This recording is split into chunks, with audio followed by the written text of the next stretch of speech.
Bonjour, je Salut sais pas si Mathieu, vous est-ce que tu m'entendez. m'entends? Est-ce que tu m'entends? Ouais, ça C'est fonctionne. bon? On t'entend pas, nous. Vous m'entendez? Si, on t'entend un peu. Vas-y, essaye un peu. Ça Chut. fonctionne. Super. C'est bon pour tout le monde? C'est bon pour tout le monde? Ah, ils sont étonnés parce que tu es jeune. Voilà. C'est la première remarque, c'est ah, il est jeune. Je te passe les autres remarques. Ça a l'air très beau, ça. Donc Mathieu, je te remercie beaucoup, beaucoup, beaucoup de nous accorder ce petit temps avec nous. On a plein de questions à te poser. En vérité, on en a 11 qu'on va dispatcher à travers les élèves. Donc tout d'abord, merci. Et puis tout d'abord, les 5 premières minutes, généralement, quand je fais une visio avec un invité, déjà, on est très honoré de t'avoir. Et puis ensuite, on te donne l'opportunité, toi, juste en 5 minutes, de te présenter, de dire qui tu es. Puis après, on enchaîne et on te cuisine un peu. Ok. Du coup, je m'appelle Mathieu. Trop d'écho. Ok. Je m'appelle Mathieu. Vous m'entendez? Ouais, un peu mal, mais on t'entend. Je vais voir si tu as des écouteurs. Peut-être. Non, ça n'est pas du tout. Est-ce que ça fonctionne? Vous êtes sur mute par contre. Je m'étais mis en muet. Oui, il y a un petit décalage entre le son et l'image, mais ça va. Ok, on va essayer de faire comme ça et si jamais ça ne marche vraiment pas, je vais. Super, merci Nila. Ok. Du coup, je m'appelle Mathieu, j'ai 19 ans. Je vis à Londres depuis 6 ans maintenant. Du coup, je vais commencer par mon parcours d'expatrié, vu que je suis expatrié comme vous à Abu Dhabi. Et puis après, je vais passer sur mon parcours plus professionnel et sportif. Du coup, je suis originaire de Grenoble. J'ai vécu à 11 ans à Grenoble.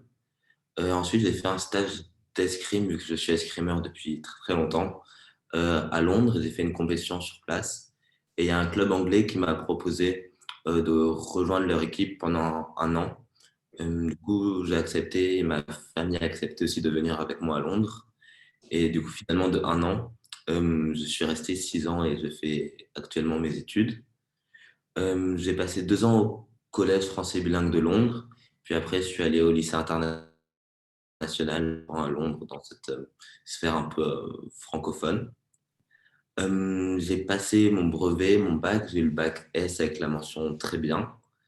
Et maintenant, je fais des études pour être ingénieur biomédical.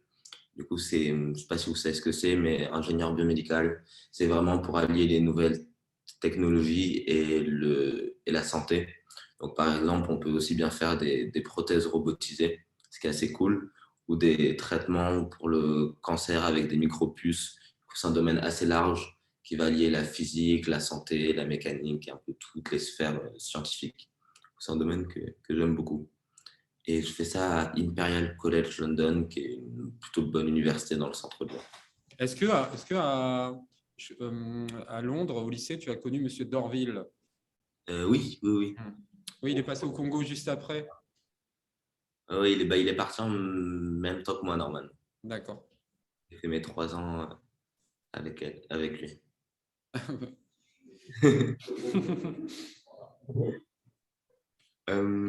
Ensuite, bon, ça, c'est du coup plus pour la partie scolaire. Pour la partie professionnelle, mais je pense que vous avez dû faire des recherches dessus, mais j'ai fait une start-up il y a 2 ans et demi qui s'appelle Mogi. J'ai eu cette idée fin première euh, quand j'avais vu que mes copains avaient du mal à trouver des familles chez qui faire du babysitting, du tutoring ou tout ce genre de services. Mais dans le même temps, je voyais quand j'allais à la librairie française ou au consulat des affiches de parents qui cherchaient des étudiants. Et je me suis dit que c'était dommage que les deux se cherchent, mais que personne n'arrive à se trouver. Et j'ai essayé de comprendre pourquoi. Je me suis dit que c'était surtout parce que il n'y avait pas de plateforme pour les mettre en lien facilement. Et les deux ne savaient pas vraiment où chercher parce qu'ils cherchaient la même chose, mais pas au même endroit. L'idée, c'était vraiment de les connecter avec 3 valeurs principales. Il fallait que ce soit efficace, il fallait que ce soit rapide et il fallait que ce soit fiable parce qu'on veut quand même s'occuper d'enfants. Du coup, c'est pratique que le site soit beau, mais il faut quand même que ce soit fiable. Du coup, c'était l'idée originelle. Et ça a très, très bien marché au début. Du coup, j'ai dit à mes copains de rejoindre le projet. Depuis, on fait ça tous ensemble depuis 2 ans. Et depuis le mois de septembre, on s'est étendu à travers le monde. On est dans 4 villes. On est à Barcelone, Madrid, Montréal, Lisbonne et Londres. Je vais peut-être oublier. Je sais pas. Et, et je crois que c'est à peu près tout. J'avais déjà vu une plateforme similaire à Paris, je pense. En fait, on mettait en contact des étudiants avec des parents. Soit c'était pour du soutien scolaire, soit pour la garde d'enfants, et même pour les jeunes filles au pair, tu sais. On mettait en contact avec, par exemple, les États-Unis, New York, etc. Et ça permettait aux gens de partir, de s'expatrier aussi, je ne sais pas, 2-3 mois pour apprendre un peu plus, s'imprégner de la langue. On a essayé de voir tout ce qui se faisait pour voir qu'est-ce qui marchait, qu'est-ce qui ne marchait pas. Ouais. Et ensuite, on va faire un concept qui nous appartient vraiment. Par exemple, quand il y a un parent qui fait une réservation de babysitting sur notre site, il est sûr de trouver un étudiant en 55 minutes, ce qui est un peu un temps record. On essaie de jouer sur ça. Hier, par exemple, hier matin, il y a un parent qui a fait une réservation à 5 heures et le babysitting devait commencer à 8 heures. Et sur une plateforme classique, il aurait été un peu dans l'embarras, alors que là, on a pu trouver sans souci un babysitter. En vrai, on l'a trouvé en 3 minutes, mais le temps qu'on vérifie bien tous, on lui a renvoyé le profil en 1 heure. Ok, super. Et je crois que lui, le point de vue escrime. En fait, ils avaient une question sur ça après. On m'a demandé tout à l'heure, est-ce que c'est pas un peu hors sujet de lui poser une question sur l'escrime En fait, non. Parce que du coup, là, je suis étudiant à Londres. Je passe le lundi, mardi, mercredi à Londres et le reste de la semaine en France pour l'escrime. Ok.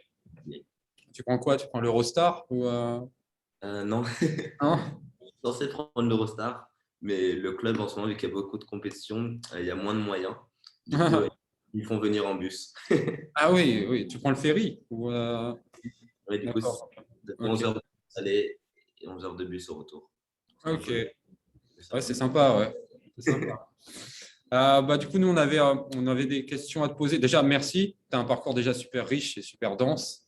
Et ce qui est le plus impressionnant pour moi, c'est que ta famille t'ait suivi, en fait.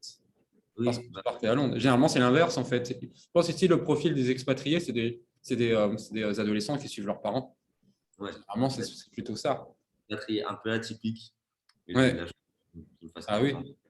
Tu réponds déjà un peu par avance à une question qu'on voulait te poser aussi tout à l'heure. Je vais donner la parole aux autres, en fait. Ils vont te questionner et ils vont se présenter. Et puis si tu as envie de leur répondre, tu réponds. Si tu n'as pas envie, tu ne réponds pas.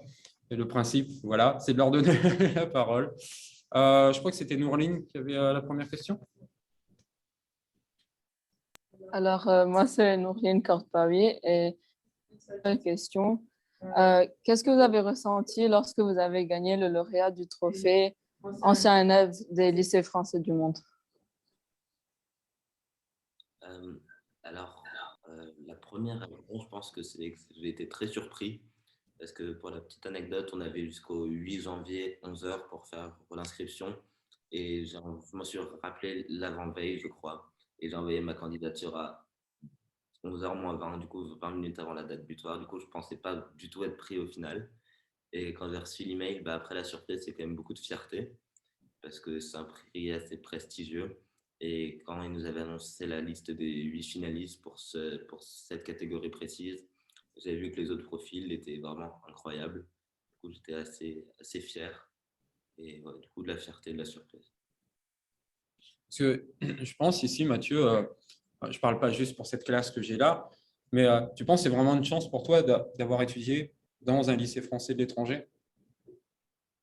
Ah oui, ça m'a ouvert d'autres portes, une certaine ouverture d'esprit. Et ça, c'est plus spécifique au lycée international de Londres, peut-être aussi à Abu Dhabi. On travaillait exclusivement sur iPad depuis la seconde. Et du coup, j'ai découvert des outils que je n'avais pas du tout l'habitude d'utiliser. Et au début, par exemple, sur Spreadsheet, je ne connaissais pas du tout Spreadsheet avant d'entrer au lycée. Enfin, un petit peu Excel, mais très, très vaguement. Et les premiers systèmes de Mogi, et certains encore maintenant, sont faits sur Spreadsheet. Du coup, c'est quelque chose j'ai commencé grâce à mon parcours dans les lycées internationaux. Je ne cesse de dire aux élèves qu'ils ont de la chance d'être dans un lycée français de l'étranger. Ils ne s'en rendent pas toujours compte, mais merci d'enfoncer un peu le clou, du coup, parce que tu es en train de prêcher pour ma paroisse. Il y avait une deuxième question. Je ne sais plus qui a pris en charge la deuxième question. Sur les différentes responsabilités. C'était pas Lina? C'est Luc. Luc.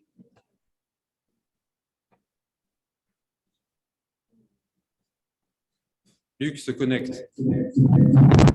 Oh, Luc s'est connecté. Bonjour.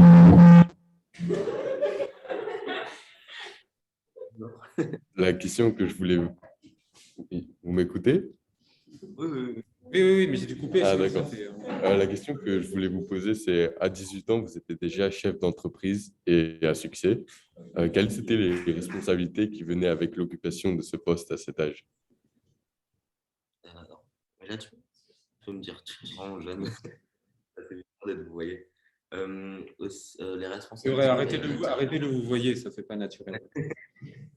Du coup, les responsabilités, directement la première semaine, je crois qu'on a eu 50 étudiants qui se sont inscrits sur la plateforme.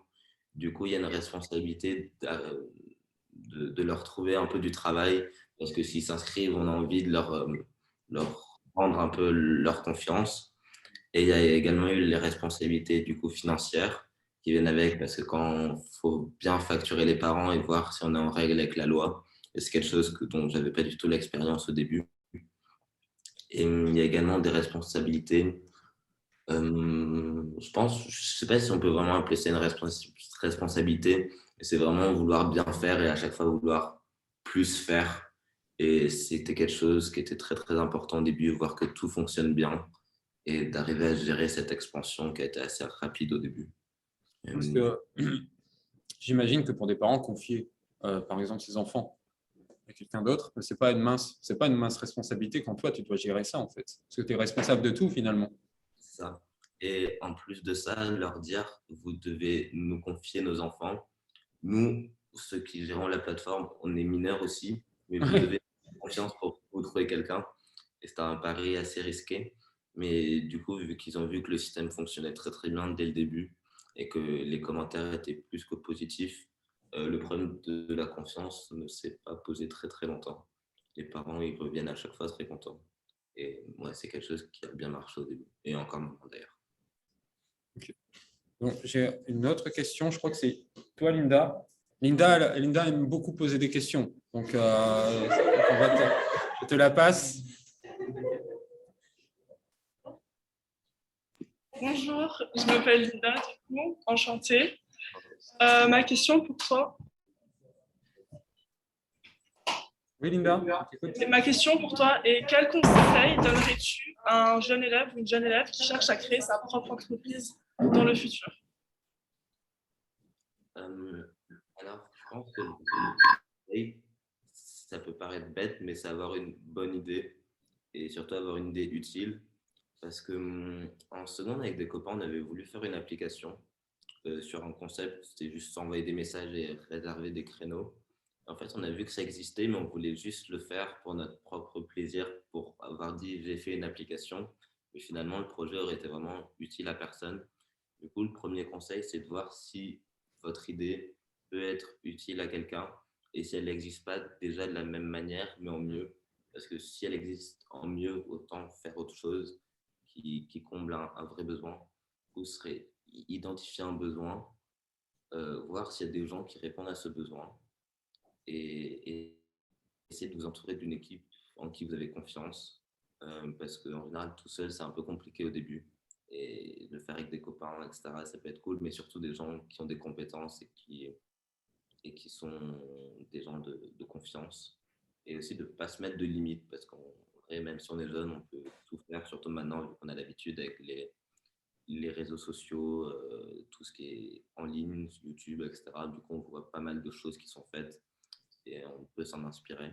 Et j'imagine aussi, tu disais tout à l'heure, faut être raccord avec le droit. Enfin, j'imagine que tu dois beaucoup te renseigner là-dedans. Par exemple, quand on gère un établissement scolaire, et je pense aussi particulièrement à Abu Dhabi, il faut bien être au courant de la législation, de ce qu'on risque. Et donc, quand tu montes une start-up comme ça, surtout de service, j'imagine que si tu ne sais pas ce que tu encours en cas de dysfonctionnement, enfin, les responsabilités, on en parlait tout à l'heure, c'est pas de se lancer aussi bien en tête en se disant on va faire tel projet. Il faut aussi s'assurer que juridiquement, entre guillemets, on est propre, quoi.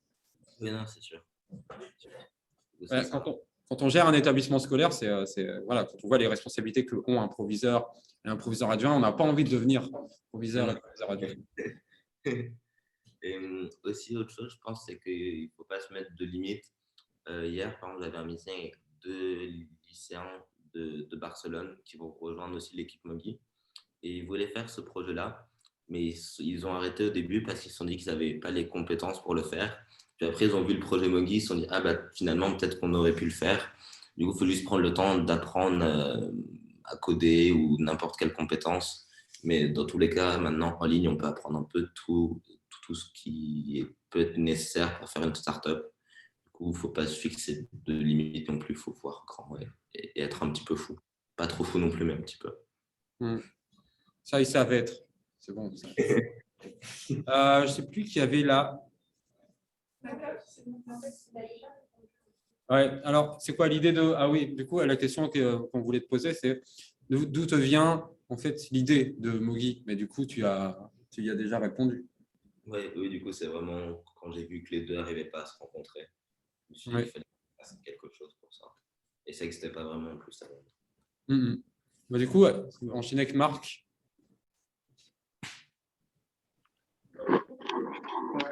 Bonjour, je m'appelle Marc et ma question est le nom Mogi signifie-t-il quelque chose de précis?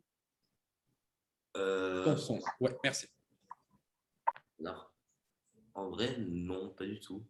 J'ai comparé avec les noms de startups qui faisaient ça à Londres et ça s'appelait French Nanny London et je trouvais ces noms vraiment pompeux et c'est des entreprises très bien mais je trouvais le nom assez chiant. Et du coup, ce que je me suis dit, c'est que essayons de faire un nom court. Au moins, après, on peut mettre des extensions comme Ogi Bayou, Mogi Studio, etc. Et du coup, les 4 lettres Mogi, la première syllabe Mo symbolise plutôt la modernité, l'innovation, la technologie. Et le son J, il sonne un peu plus mignon, un peu plus enfantin. Du coup, ça rappelle la thématique des enfants. Et le nom ensemble, il symbolise un peu tout Mogi. Mogi, c'est un nom assez court, du coup, c'est simple, c'est rapide, c'est efficace. C'est quelque chose dont on se souvient. Et pour l'anecdote, au début, il devait y avoir 2 G. Du coup, c'était Moji. Mais dire petit chaton en anglais. Du coup, quand la première version du site est sortie,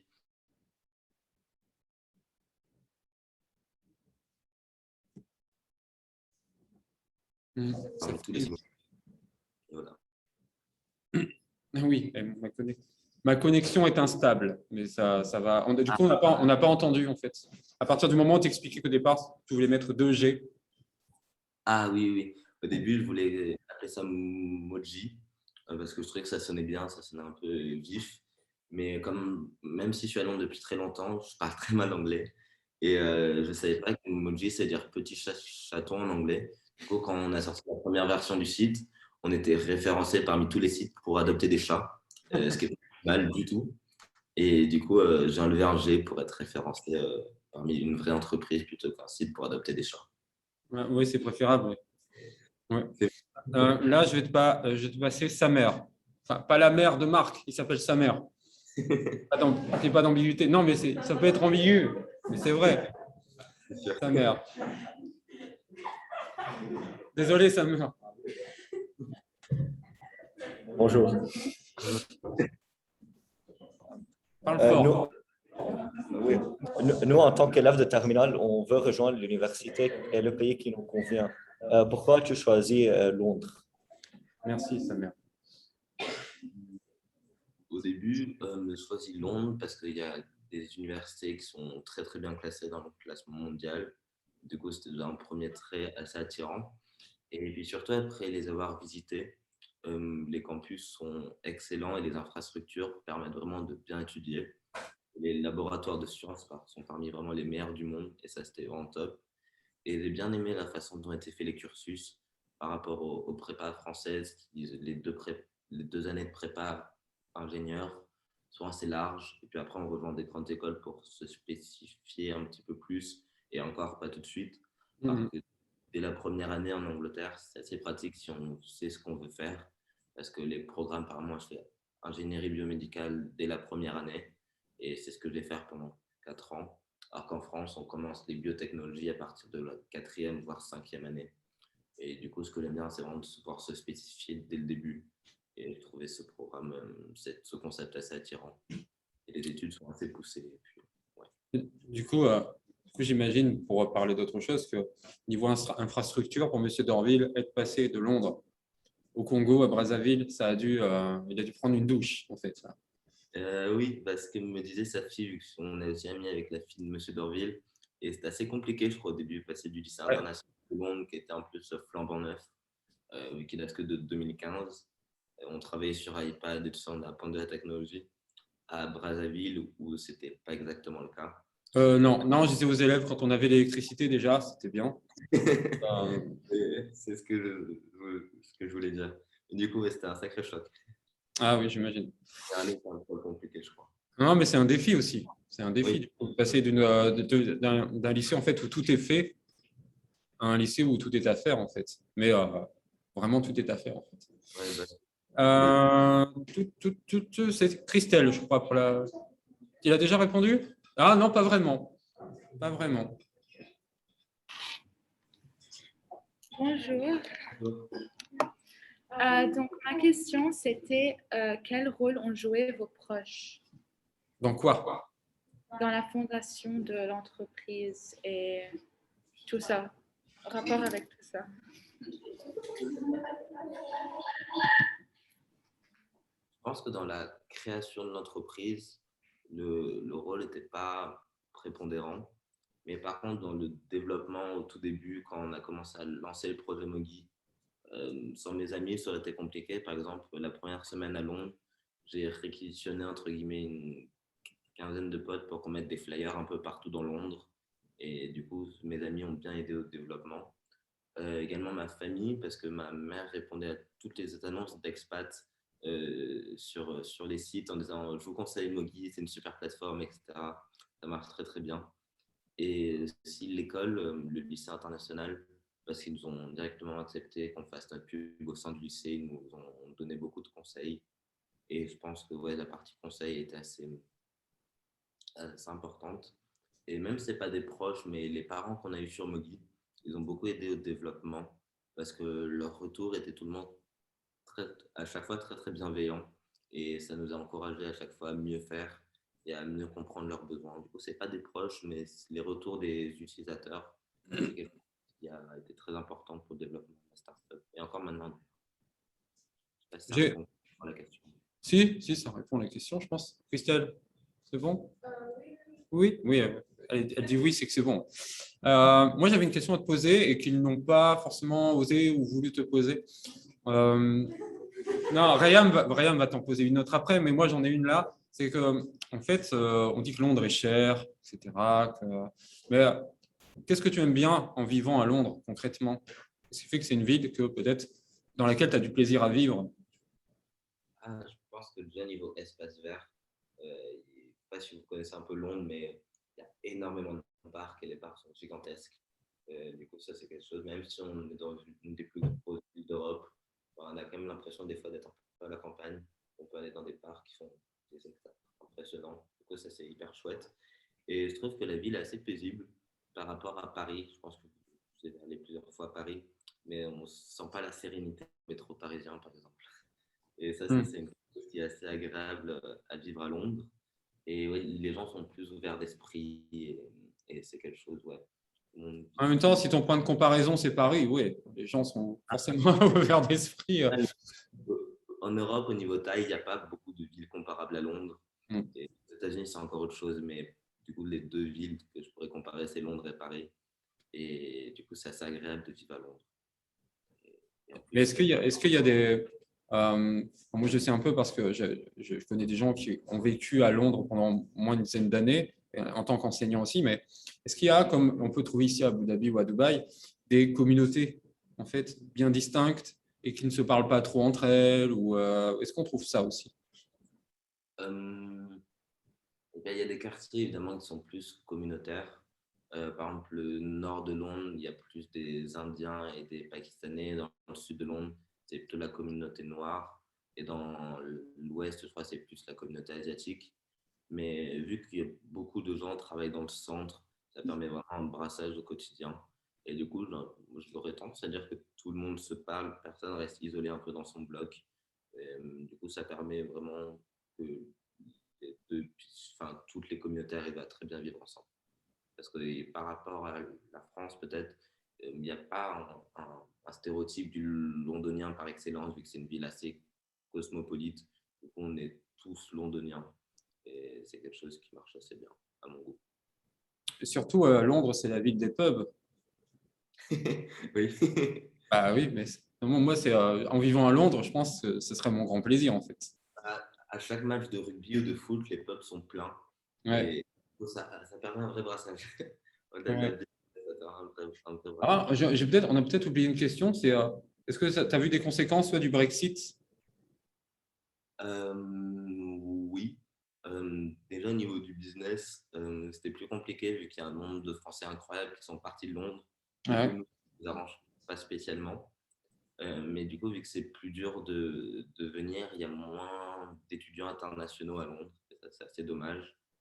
Et il y a aussi une hausse des prix dans certains secteurs, comme l'immobilier ou des trucs comme ça. Mais Londres est connu pour être hyper cher. Oui, Yeah. mais les prix augmentent encore, ça devient juste impayable. Ah, ok. C'est assez élevé. Je ne sais plus qui avait la prochaine. C'est toi, Lina? Ok.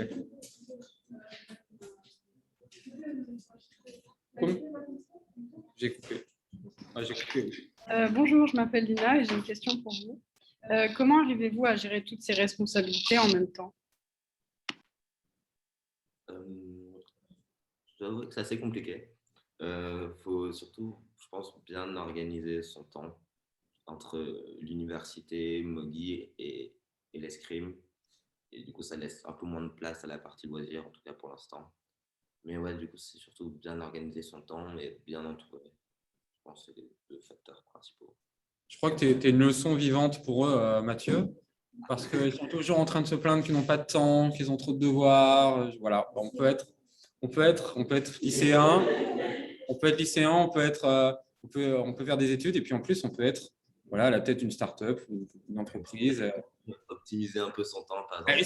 c'est ce que je leur dis, enfin, ce que je dis à mes classes généralement, c'est en fait, si vous vous sentez débordé, c'est que vous n'arrivez pas à compartimenter votre temps. C'est ça le problème, c'est un problème d'organisation en fait. Par exemple, lorsque je suis en compétition, je fais que de l'escrime. On doit se lever à 5 heures pour les compétitions. Donc, entre 5 heures et 16 heures, c'est que l'escrime. Puis après, c'est l'université. On a le droit de rentrer à l'hôtel. Et sinon, c'est Mogi. Et puis après, ça repasse en mode escrime. La dernière fois, j'avais appelé votre professeur quand j'étais dans le train pour aller en compétition. Du coup, quitte à rien faire, autant passer un appel. Et du coup, le soir, au moins, on peut être vraiment tranquille. J'essaye de me coucher tôt quand je peux. Et puis, ça aide à mieux tout gérer en même temps. Ouais. C'est une diététique de vie aussi, j'imagine. Je veux dire, Et non, du coup, ça va de niveau. Je fume pas, je bois pas de seul pour être tout le temps bien concentré. voilà. Alors, je ne sais pas si là, à cet égard-là, tu es une leçon pour eux. Et ils ne fument pas, ils ne boivent pas. Donc, tu vas dans les pubs, mais juste pour regarder les matchs. C'est ça. Ah oui, bien sûr. L'autre question, c'était… Ah oui, Rayam a une question un peu directe à te poser. Bonjour Mathieu. Je voudrais savoir si ça ne vous dérange pas, est-ce que Mogi est rentable? Est-ce que vous avez un revenu mensuel ou vous investissez votre revenu dans le développement de votre entreprise? Alors, oui, parce que dès ce que j'ai investi dans Mogi, pour donner des chiffres plus précis, moi c'est plus intéressant. Au début, j'ai investi 25 livres dans Mogi, mais comme vous avez dit tout à l'heure, je m'étais trompé de nom de domaine, du coup j'ai dû racheter un nom de domaine, du coup ça fait élever les frais d'installation de Mogi à 40 livres, je crois. Du coup, c'est pas trop compliqué d'être rentable de 40 livres, parce que dès le premier mois, on en a fait 200, du coup on était forcément rentable. 40 livres, ça fait combien en euros? Ça fait quoi? Ça fait 30 euros? Entre 50 et 60 euros. Ah oui, 50 et 60 euros, c'est plus. Oui, c'est ça. Pour faire une entreprise, 50-60 euros, c'est pas beaucoup. Ça va, sur ce point-là, on s'en sort bien. En fait, là, je reconvertis en dirham. Donc, ça doit faire 200-220 dirhams, je pense, ici. Je sais pas. Mais ça doit être quelque chose comme ça. Et le premier mois, du coup, on était à 250 euros. Du coup, plus toutes les charges, et ça fait environ 100 euros de bénéfices. C'est pas énorme, mais au moins dès le premier mois, on est rentable. Par contre, on a créé Mogi en septembre 2019. Du coup, à partir de mars 2020, c'était le confinement. Du coup, entre mars 2020 et octobre 2020, on a fait zéro. Mais genre 0-0 parce que les cinémas n'étaient pas ouverts. Du coup, les parents ne sortaient plus. Et si les parents ne sortent plus, bah, ils n'ont plus besoin qu'on garde leurs enfants, évidemment. Oh, Londres a confiné plus tard que les autres, non? Une semaine après. Du Ok. coup, c'est assez négligible. C'est pas une grosse conséquence. Mais du coup, pour répondre à ça, on a refait une plateforme de cours particuliers qui pouvait être aussi fait en ligne. À partir du mois de novembre, ça a très très bien marché. On est passé de 0 à 800 ou 900 livres par mois. Du coup, là, c'était très rentable. Et du coup, là, maintenant qu'on s'est étendu dans d'autres villes, on a dû un peu investir. Du coup, là, depuis un mois et demi, c'est plus rentable. Mais dans un mois, ça le redeviendra. On fera, pour donner des chiffres précis, je dirais 1700 ou 2000 par mois. Des choses comme ça. Ok, ouais, donc à peu près 3000 euros, quelque chose comme ça. Ouais. Oui, Linda? Je voudrais te demander si cette application elle marche comme Uber. Est-ce que les gens ils payent à travers l'application? Ah, oui. Bah, du coup, pose-la ta question, Linda. Je pense Ah, tu l'as entendu ou pas? Pas trop. Non, tu vois. Donc, elle demande si ça marche un peu comme Uber, c'est-à-dire on peut payer via l'application. Ah, bah, je me suis inspiré un peu du concept du Uber. Au début, on ne pouvait pas payer via l'application, vu que je n'avais pas les compétences de code pour faire ça. Mais là, j'ai refait tout le site durant l'été. Ça a pris du temps. Mais maintenant, les parents ils peuvent payer directement sur l'application. Les étudiants, chaque fin de service ou chaque fin de semaine, ils envoient leur fiche d'heure, ils mettent le nombre d'heures qu'ils ont fait. Ça, Ah oui, c'est comme ça que ça marche aussi, je pense, au site de cours particuliers en France, Academia, tout ça. C'est un peu le même. Ça doit être quelque chose comme ça. Mais par rapport à Academia, les prix ne sont pas fixés par les étudiants, ni Ouais. par les parents du coup. Parce qu'on avait vu à Londres que les babysitting dans le centre de Londres étaient très très bien payés, voire trop payés. Et ceux qui étaient à l'extérieur de Londres étaient payés vraiment un salaire de misère, alors qu'ils n'étaient pas moins bons que les autres. Hein. C'est juste que c'était moins bien payé dans ce quartier. Du coup, on a fixé un prix unique. Au moins, c'est équitable pour tout le monde. Sans vouloir t'influencer, je crois savoir, et les élèves peuvent me démentir au cas où, que les cours particuliers sont assez bien payés à Abu Dhabi. 300 dirhams. 300 dirhams de l'heure? 300 dirhams de l'heure, ça fait 75 euros de l'heure. Bon, on va peut-être venir à Abu Dhabi alors. Voilà. Je pense que tu auras légitimement des plateformes ici pour des gens qui peuvent. C'est l'un des concepts de Mogi, nous, on ne se développe pas dans les villes où on a décidé d'être. C'est les gens sur place, s'ils voient un besoin, ils peuvent nous contacter. Et on crée Mogi dans leur ville avec des ambassadeurs, on appelle ça. Au sein des lycées, parce qu'on veut promouvoir l'entrepreneuriat chez les jeunes. Et du coup, on développe. Là, on a fait ça à Barcelone. Il y a une fille qui est étudiante à Barcelone et deux lycéens en terminale qui gèrent Mogi à Barcelone. Pareil à Madrid. Et c'est ce qu'on fait aussi à Montréal et on cherche à se développer dans d'autres villes. Du coup, c'est complètement possible. Super. C'est partout. Je crois, Khaled, tu voulais poser une question?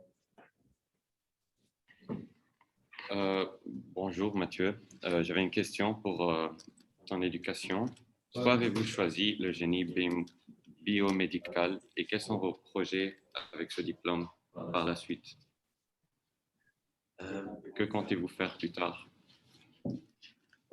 Alors, au tout début, vu que je fais de l'escrime, on a une grosse section d'e-sport, que ce soit à Londres ou à Paris. Et du coup, chaque année, je voyais les athlètes paralympiques qui revenaient avec des prothèses un peu différentes. Au début, c'était des prothèses qui ne bougeaient pas du tout. Puis après, des prothèses où ils commençaient à pouvoir faire vraiment du sport avec, faire les footings avec nous, par exemple. Et du coup, j'ai essayé de comprendre pourquoi. Je trouvais ça très intéressant d'avec la technologie, on puisse améliorer le quotidien de quelqu'un. C'est pour ça que j'ai choisi au début ces études-là. C'était vraiment pour les prothèses robotisées. Puis après, j'ai vu que le domaine était encore plus large. Là, par exemple, en ce moment, on étudie les neurosciences, etc. Du coup, c'est vraiment très, très large. Qu'est-ce que je compte faire après avec ce diplôme? Je ne sais pas encore dans quelle branche je vais je vais me spécialiser. Mais peut-être la biomécanique, du coup, c'est l'étude du mouvement du corps humain. Par exemple, ça peut être avec les prothèses, mais quand on fait aussi une chute, comment le corps va réagir, etc. Du coup, c'est un domaine que je trouve assez intéressant et qui se développe énormément. Et du coup, je crois que j'ai loupé une de tes questions. J'en ai oublié. Khaled? J'avais demandé que comptez-vous faire plus tard? Avez-vous des projets futurs en tête? En tout cas, juste après mon diplôme, il faut refaire une start-up, une troisième start-up du coup dans le domaine du biomédical. Ça pourrait être intéressant au début, voir qu'est-ce qui peut marcher. Et oui, peut-être travailler en association des hôpitaux. C'est là que je pense que je pourrais être le plus utile. Et voilà. Mais je ne sais pas encore exactement quoi. Est-ce qu'il y avait une dernière question, je crois, sur l'escrime ou quelque chose comme ça? Khaled, vas-y. Il y a une question sur l'escrime. Laquelle?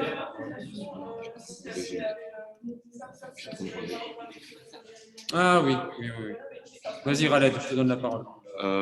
Depuis quand avez-vous commencé l'escrime et quel impact cela a-t-il eu sur vous? Qu'en pensez-vous de la pratique du sport pour les étudiants? Désolé, je croyais que tu allais finir, Khaled. J'ai commencé l'escrime quand j'avais 6 ans. Du coup, là, ça commence à faire un petit bout de temps que j'en fais. 12 ans, quelque chose comme ça. Ouais, quelque chose comme ça. Donc, ça fait longtemps et j'en fais en compétition depuis à partir de ma 3e année d'escrime, j'ai commencé les compétitions. Maintenant, j'en fais à haut niveau. Quel impact ça a sur moi? Ça fait vraiment une partie entière de ma vie. C'est pas juste un entraînement et puis je repars. Ça a vraiment un impact sur mon sommeil, alimentation, comment je m'organise, etc. Et il y a des compétitions chaque week-end. Là, par exemple, ça fait 2 mois d'affilée que je suis en France, tous les week-ends pour les compétitions. Dans 2 semaines, on part au Luxembourg et peut-être un moment au Bahreïn cette année. Donc, ça a vraiment un impact dans l'organisation de ma vie. Je crois que tu avais dit, est-ce que je le conseille à des étudiants, quelque chose comme ça. Ça. Khaled? Non, je voulais savoir, qu'en pensez-vous de la pratique du sport pour les étudiants d'université? Du coup, ça peut être bien parce que les études, par exemple, ingénieur, c'est des études assez prenantes et on a vite du retard dans pas mal de domaines. Et il y a une façon de faire, c'est vraiment être tout le temps dans les études et frôler. Après, on en a juste marre et on arrête. Du coup, je pense que le sport et peut-être même le sport en compétition, ça permet de trouver un vrai équilibre entre la vie personnelle et réviser. Et c'est un équilibre un peu forcé, mais ça permet quand même de maintenir un rythme de vie convenable et d'arriver à se détendre. Si le sport, en tout cas, on arrive à y trouver du plaisir dedans, ce qui n'est pas toujours le cas au niveau, mais si on arrive à trouver du plaisir dedans tout le temps, ça aide à trouver un vrai équilibre. Bon, je ne sais pas si c'est le cas à Londres aussi, mais en France, tu as dû en entendre parler, on a ce qu'on appelle le sport-études. Ce qui permet, par exemple, à certains athlètes de continuer à étudier parallèlement et de devenir ingénieur. Ou, justement, parce qu'on pense après, à l'après en fait, sport, et ce qu'ils pourront faire éventuellement. Là, avec le sport-études, c'est un peu l'inconvénient, c'est que les études ne comprennent pas ingénierie. C'est des études qui permettent quand même d'être sportif de niveau. Du coup, ceux qui sont, on a beaucoup à Levallois qui sont au Pôle France ou dans des centres régionaux d'entraînement. Et du coup, ils font des études moins longues que des études pour être ingénieur, pour étaler ces études-là. Les études de 3 ans, du coup, avec le statut de sportif de niveau, ils ont le droit de les étaler sur 5 ans. Mais des études qui durent déjà 5 ans, on va éviter de leur faire en 8 ans, parce que ça commence à faire long. Okay.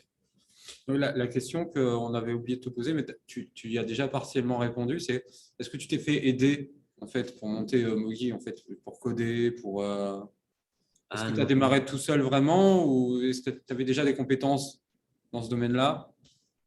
J'avais un peu des compétences dans tous les domaines, mais assez basses. J'avais fait mon stage de seconde dans la création de site internet. C'était juste une semaine, mais ça m'avait intéressé. Du coup, j'en avais refait pendant les vacances et j'avais vu qu'est-ce qui était possible de faire et comment le faire. J'avais un peu d'expérience en design. J'avais fait déjà des affiches, des logos pour plusieurs entreprises à Londres, juste pour m'entraîner. Et l'été, j'avais travaillé dans une imprimerie pour avoir le droit d'imprimer toutes les affiches et les flyers gratuitement. Du coup, j'avais un peu d'expérience dans tous les domaines, mais pas très poussé. Et puis le reste, c'était juste être imaginatif un petit peu. Imaginatif, c'est français, imaginatif? Oui, c'est français. Ouais. Mais tu peux parler en anglais, hein, parce certains sont plus habitués à parler en anglais quasiment qu'en français. Moi, j'ai une dernière petite question. Tu me dis si c'est trop personnel. Tu dis que tes parents t'ont suivi, en fait. Quelle est leur profession, en tout cas, quelle est l'activité de tes parents pour avoir la possibilité de te suivre? Parce que je sais que moi, par exemple, pour avoir suivi ma femme qui s'était expatriée, j'ai pu trouver un boulot parce que j'étais enseignant. Mais ce n'est pas toujours évident. Bah, ma mère, c'était pareil, elle travaillait dans l'éducation nationale. Ouais. Du coup, elle avait déjà une structure pour aider les enfants qui avaient des handicaps handicapés. Et c'était quelque chose qu'elle pouvait faire à distance et qu'elle a essayé de recréer à Londres en donnant des cours particuliers justement à des enfants avec des difficultés spécifiques. Et mon père travaille un peu dans une banque entre les deux pays. Enfin, du coup, avant, c'était qu'en France, mais maintenant, c'est entre les deux pays. Du coup, il est venu avec nous, mais à mi-temps. D'accord. C'est marrant, et du coup, maintenant que je sais ça, ton parcours s'explique un peu avec ta mère qui fait ce qu'elle fait et ton père qui… tout s'explique, tout s'éclaire. Si vous avez une autre question, je m'adresse à tout le monde. Non? Ah, Abdullah. Je vais te passer Abdullah qui a une question. J'avais oublié. Bonjour monsieur, je voulais te demander, est-ce que tu as adopté des méthodes de travail spécifiques ou est-ce que tu assimiles ton succès à du talent? Ah non, non, je pense pas avoir du talent pour faire ça. Du coup, ouais, non, je pense que c'est plus des méthodes de travail et surtout de recueillir les avis des autres. Parce que pour l'anecdote, je ne sais pas si c'est une anecdote, mais moi, je n'ai jamais vraiment fait de cours particulier ou de babysitting avant de monter cette startup. Du coup, j'ai juste demandé à tout le monde comment ça se passait, ce dont ils avaient besoin, et essayer de recueillir ça pour créer une plateforme. Et ensuite, au niveau des méthodes de travail, j'avais un calendrier très strict de quand faire quoi. Et après, on a commencé à automatiser un petit peu plus avec des outils comme Planner ou Monday.com, peut-être que vous connaissez. C'est des outils pour vraiment bien organiser les tâches et de manière assez visuelle et organiser aussi le travail de l'équipe. Du coup, c'est plus de l'organisation, de la créativité que du talent. Tu es modeste. Pour ça. Tu as un peu de talent quand même. Voilà. En fait, ils aiment bien penser généralement qu'on fait les choses aussi au talent, mais en fait, c'est juste beaucoup de travail et beaucoup d'organisation. Et surtout du travail. Ouais, surtout du travail. Ouais. Bah, écoute, Mathieu, on va te libérer. Ce que je fais généralement quand je termine une visio, c'est que ceux qui sont connectés vont se reconnecter. Enfin, en tout cas, pour te dire merci et puis au revoir. En tout cas, c'était super. Je te remercie de m'avoir accordé ce temps en amont et aujourd'hui. Et puis j'espère qu'on gardera aussi un peu le contact. Et puis peut-être, je me permettrai peut-être, si ça ne te dérange pas, de transmettre tes coordonnées ou ton adresse mail à certains élèves qui seraient intéressés. Sur LinkedIn, par WhatsApp, par mail. Ok, super, super. Oui. Moi, cet été, j'avais une idée d'application. Ouais, donc, bon, je pense qu'ils vont te contacter. Ils vont te contacter. Sur Instagram, je leur laisse la parole, je leur laisse te dire au revoir. Moi, je te dis au revoir d'ores et déjà. Et je te remercie infiniment, Mathieu. Au revoir. Au revoir. Merci beaucoup. Au revoir. Salut Mathieu.